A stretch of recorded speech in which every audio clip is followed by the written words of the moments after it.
हाय। हाय दी। अच्छा मेरे ना कुछ क्वेश्चंस है, जवाब दोगे? हाँ। अच्छा मुझे ये बताओ, ये जो प्रीपोजिशन ऑफ मूवमेंट इनटू होती है, इसका यूज कैसे होता है? ये फंस गया। दी ये नहीं आता दी। अच्छा ठीक है, कोई बात नहीं, डोंट वरी। एक और है, ऑन टू कैसे यूज होता है? हसदे चेहरे का मतलब दी ये भी नहीं आता दी। अच्छा आपने टू सुना है? टू तो आदि उसका यूज कैसे करते हैं? दी ही सॉरी ना, मैंने आपकी वो कल वाली जो वीडियो थी ना वो नहीं देखी थी, मैं अभी देख के बताता हूँ आपको। आपको भी ऐसे एम्बैरेस्ड ना फील करना पड़े, इसीलिए इसकी तरह आप भी पहले जाके वीडियो देख लो, ताकि आपको भी preposition of movements into, on to, across, through, to, towards में कंफ्यूजन ना हो, बल्कि क्लैरिटी हो जाए। इसको तो समझ आ गया, थोड़ा लेट ही सही पर समझ आ गया। आप भी समझ जाओ। अगर नहीं देखी है वीडियो तो आई बटन पे जाकर फटाफट से वीडियो देख लो, ताकि इस वीडियो में जो मैं आपको क्विज देने वाली हूँ, जो प्रैक्टिस हम करने वाले हैं, उसमें आप कहीं पीछे ना रह जाओ और आपके पूरे पॉइंट्स भी आए। तो इसलिए फटाफट से वीडियो को विजिट करो, वीडियो देखो, और अगर देख ली है so welcome to the video. आज हम करने वाले हैं प्रीपोजिशन ऑफ मूवमेंट्स की प्रैक्टिस। तो चलो आगे चलते हैं। तो फिर यहाँ तक आ ही गए हो तो शुरू भी कर लेते हैं। प्रीपोजिशन ऑफ मूवमेंट, सबसे पहले आपके लिए यहाँ पर फिलअप्स हैं, जहाँ पर आपको लास्ट में कुछ हिंट्स दिए हुए हैं। इन हिंट्स का यूज करके आपको यहाँ पर एग्जैक्टली जो करेक्ट प्रीपोजिशन ऑफ मूवमेंट आनी चाहिए वो आपको यहाँ पर फिल करनी है। तो फिर let's get started.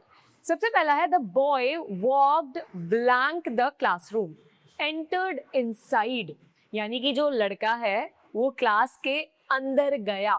Right, again पहली चीज तो मूवमेंट है, जाने की बात हो रही है कि वो गया। राइट, दूसरा अंदर की तरफ जाने की बात हो रही है। सो जब किसी चीज के अंदर जाती हुई मूवमेंट होती है तो कौन सा प्रीपोजिशन होता है? Exactly into.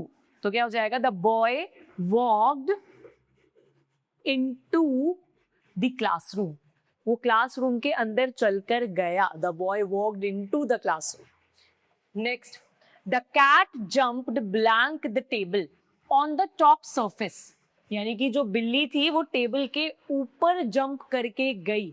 अब ऊपर की तरफ कोई मूवमेंट है, किसी चीज के ऊपर कोई मूवमेंट हो रही है, तो कौन सा प्रीपोजिशन होता है? Correct, on to. तो क्या हो जाएगा? The cat jumped on to the table, यानी कि वो टेबल के सरफेस के ऊपर जंप करके गई, तो ऑन टू हो गया।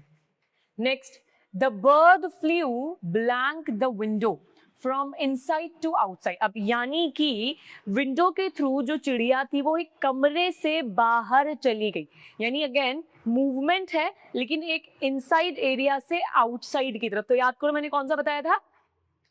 Exactly, out of. The bird flu out of the window. The bird flu out of the window, यानी कि कोई चीज बाहर से अंदर की तरफ आ रही है, इनटू बाहर जा रही है, आउट ऑफ किसी के ऊपर की तरफ जा रही है, तो ऑन टू। सिंपल।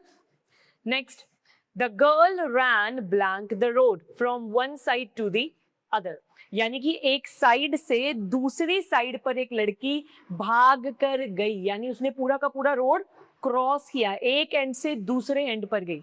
तो क्या यूज करेंगे हम? Correct, across. The girl ran across the road. The girl ran across the road, यानी एक एंड से दूसरे एंड पर गई, पूरा क्रॉस करके गई। Right? So across the road. We walked blank the river, following the side, यानी हम रिवर के साइड साइड में, मतलब साथ साथ में चल रहे थे। राइट, तो इसके लिए क्या बोलते हैं? जब एक साथ में एक पैरेलल मूवमेंट दिखाई जाती है, किसी चीज के पैरेलली चला जा रहा है, तो correct, along. We walked along the river. We walked along the river. The car is coming blank us in our direction, यानी एक गाड़ी जो है हमारी, जहां पर हम खड़े हैं, हमारी दिशा की तरफ, हमारी डायरेक्शन की तरफ आ रही है। तो कौन सा प्रीपोजिशन मैंने आपको कल बताया था? राइट, सही बोला, toward. The car is coming toward us, यहाँ पे टुवर्ड या टुवर्ड्स दोनों ही करेक्ट होते हैं, दोनों में कोई डिफरेंस नहीं होता है। तो टुवर्ड लगा दो, या फिर अगर मैं यहाँ पे एस भी लगा देती हूँ तो भी कोई डिफरेंस नहीं हुआ है मीनिंग में। टुवर्ड्स, टुवर्ड एक ही बात है। The car is coming towards us, यानी कार हमारी तरफ आ रही है. एग्जैक्टली उस गाड़ी की डेस्टिनेशन हम हैं या नहीं, we are not sure about it, लेकिन उसको जो अभी देख के समझ आ रहा है, कि उसकी मूवमेंट को देख के जो भी समझ आ रहा है वो ये कि वो हमारी तरफ बढ़ रही है, हमारी तरफ, हमारी डायरेक्शन की तरफ आ रही है. तो टूवर्ड्स हो गया. Next, he went blank the market, destination. हम देखो यहाँ पे हमने डेस्टिनेशन ही बता दी कि वो मार्केट ही जा रहा है, मतलब वो मार्केट जाके रुक जाएगा, उसका प्लान है मार्केट जाना. तो टू या टूवर्ड्स? टू, क्योंकि टूवर्ड्स तो सिर्फ डायरेक्शन बताता है, डेस्टिनेशन टू बताता है. So he went to the market, वो मार्केट गया था. Next, the river flows blank the city from inside one side to the other. अब इसको थोड़ा समझने की जरूरत है, थोड़ा सा आपको हो सकता है बड़ा लग रहा हो, कंफ्यूजिंग लग रहा हो, बट समझो एक बार क्या लिखा है. The river flows blank the city, यानी कि जो नदी है वो सिटी से होकर गुजरती है, यानी कि सिटी के बीच में से, इनसाइड सिटी, लेकिन सिटी के भी एक साइड से दूसरी साइड तक. यानी कि मान लो ये एक सिटी है, इस सिटी के एक साइड से दूसरी साइड तक वो रिवर जाती है, और इस सिटी के बीच में से होकर जाती है. यानी कि जब आपने अक्रॉस और इन वाले यूज को मिला देते हो तो यूज निकल के आता है थ्रू का, यानी किसी चीज के बीच में से होकर गुजरा गया है, किसी चीज के बीच में से एक एंड से दूसरे एंड तक का रास्ता नापा गया है, तो हम यूज करते हैं थ्रू का. राइट, पढ़ाया था ना मैंने. सो द रिवर फ्लोज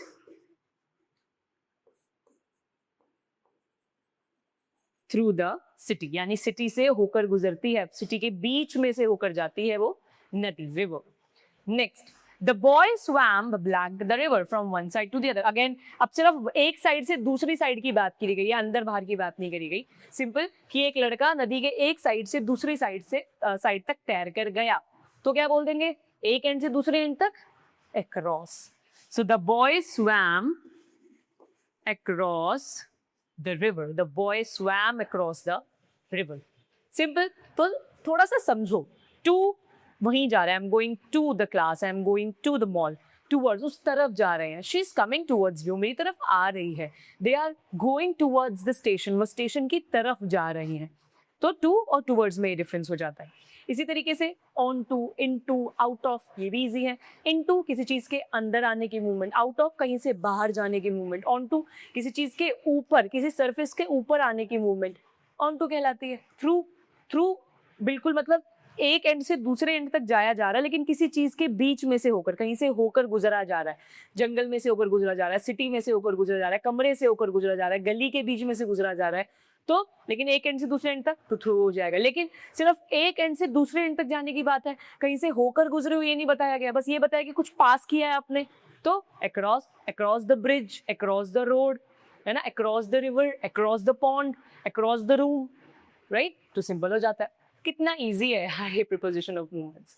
आगे चलते हैं. आगे वाली एक्सरसाइज आपको ज्यादा इंटरेस्टिंग लगेगी, क्योंकि वहाँ पे विजुअल्स के थ्रू आप सीखोगे, विजुअल्स देखकर, इमेजेस को देखकर, तो उसमें आपको थोड़ा ज्यादा समझ में आता है. So let's go. तो यहाँ पर अभी हमारे पास एक इमेज है. इस इमेज में आप देख सकते हो बहुत सारे छोटे छोटे बच्चे हैं जो दिखाए गए हैं कि गार्डन है, एक पार्क है जिसमें वो कुछ कर रहे हैं. राइट, सो लेट्स सी कि उनकी मूवमेंट जो है वो किस तरीके से कौन से प्रीपोजिशन को बताती. तो चलो, तो एक एक करके देखते हैं. जैसे पहले ये लड़का है, दिस गाय, ये गेट की तरफ जा रहा है, मतलब इसकी डेस्टिनेशन है कि गेट पे ही जाके रुक जाएगा. राइट, तो हम क्या बोल देंगे, he is going to the gate. क्या हो जाएगा यहाँ पे, to. He is going to the gate. लेकिन मैं कहती हूँ सिर्फ दरवाजे की तरफ जा रहा है, उससे पहले ही कहीं रुक जाएगा. So he is going towards the gate. लेकिन वो गेट तक पहुंचता है, पूरा गेट तक जाता है, तो टू. वो डेस्टिनेशन पे पहुंचा है, लेकिन वो डेस्टिनेशन से पहले ही रुक जाता है, गेट से पहले ही रुक जाता है, लेकिन गेट की डायरेक्शन की तरफ बढ़ रहा है, उस दिशा की तरफ बढ़ रहा है, तो towards. So the boy is walking to the gate. अगर वहां पे जाके रुक जाए, वहां तक पहुंचता है, तो he is going towards the gate, यानी इससे पहले ही रुक जाता है, तो टूवर्ड्स हो जाएगा. तो टू और टूवर्ड्स हो सकता है इस लड़के के लिए. नेक्स्ट, अब जैसे ये लड़की है, देखो ये लड़की जो है, ये एक ब्रिज है.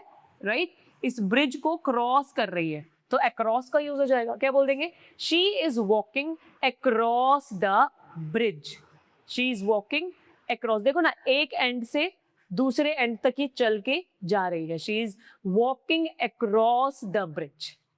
ऐसे ही अब जैसे कि ये लड़की एक और है, देखो ये जो यहाँ पे छोटी सी एक पॉन्ड कह लो, एक लेक कह लो, जो भी है, उसको उसके साथ साथ चल रही है। देखो ना, इसकी लाइन में चल रही है वो। So she is walking along the lake, you are walking along the pond, क्योंकि देखो ना पैरेलली चल रही है, ये भी चल रही है, साथ में ये लड़की भी वॉक कर रही है, मतलब ये पानी का जो पॉन्ड है ये भी है और इसके साथ साथ में ये भी वॉक कर रही है। सो अलोंग आ जाएगा इसलिए। इसी तरीके से नेक्स्ट देखते हैं, जैसे कि यहाँ पे देखो ये डॉग है, ये एक हेज है, एक बुशेस का, एक झाड़ियों का हेज बोला जाता है इसको। इस हेज से होकर गुजर रहा है। अब देखो, इस हेज के एक कोने से दूसरे कोने पे जा रहा है, लेकिन इसके बीच में से होकर जा रहा है। तो अब यहाँ पे इनसाइड वाला भी मोशन है और अक्रॉस वाला भी मोशन है, तो हम यहाँ पर क्या यूज कर देंगे?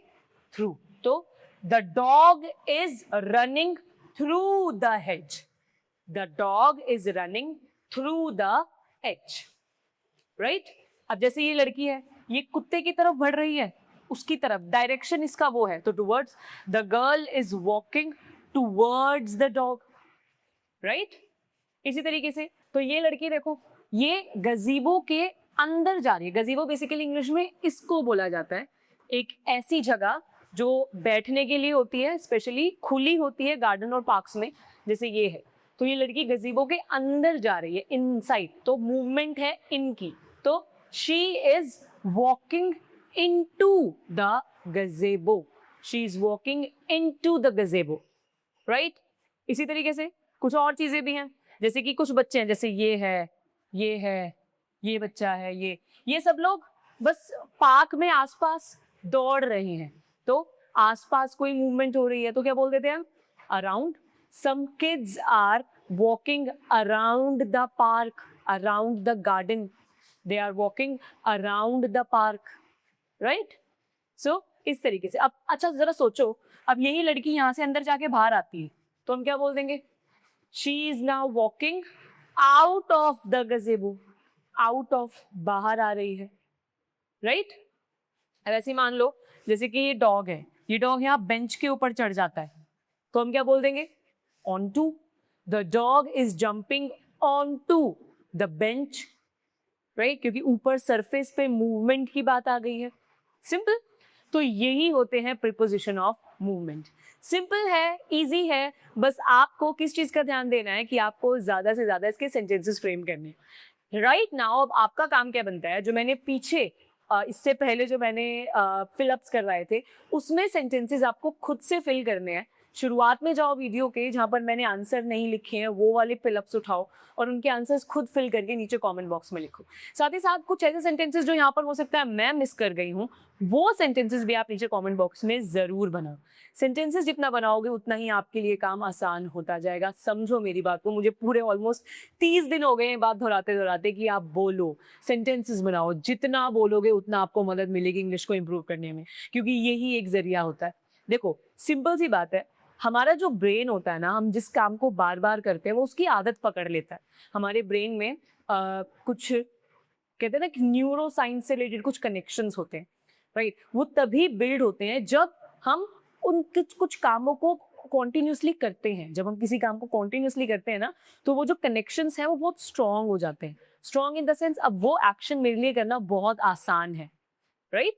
तो इसीलिए कोशिश करो कि आप बार बार एक काम को करो ताकि आपके लिए वो काम आसान हो जाए।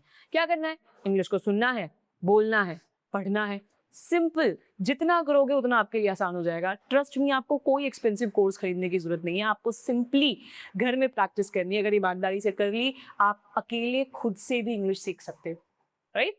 सो आज की वीडियो के लिए बस इतना ही। अब हम आपको नेक्स्ट वीडियो में मिलेंगे, जहाँ पे मैं आपके लिए ग्रामर के कुछ नए और टॉपिक्स और पॉइंट्स लेकर आऊंगी जो साथ में डिस्कस करेंगे और इम्प्रूव करें। तब तक कमेंट बॉक्स में सेंटेंस बनाना बिल्कुल मत भूलना। मिलते हैं नेक्स्ट वीडियो में, तब तक के लिए बाय बाय।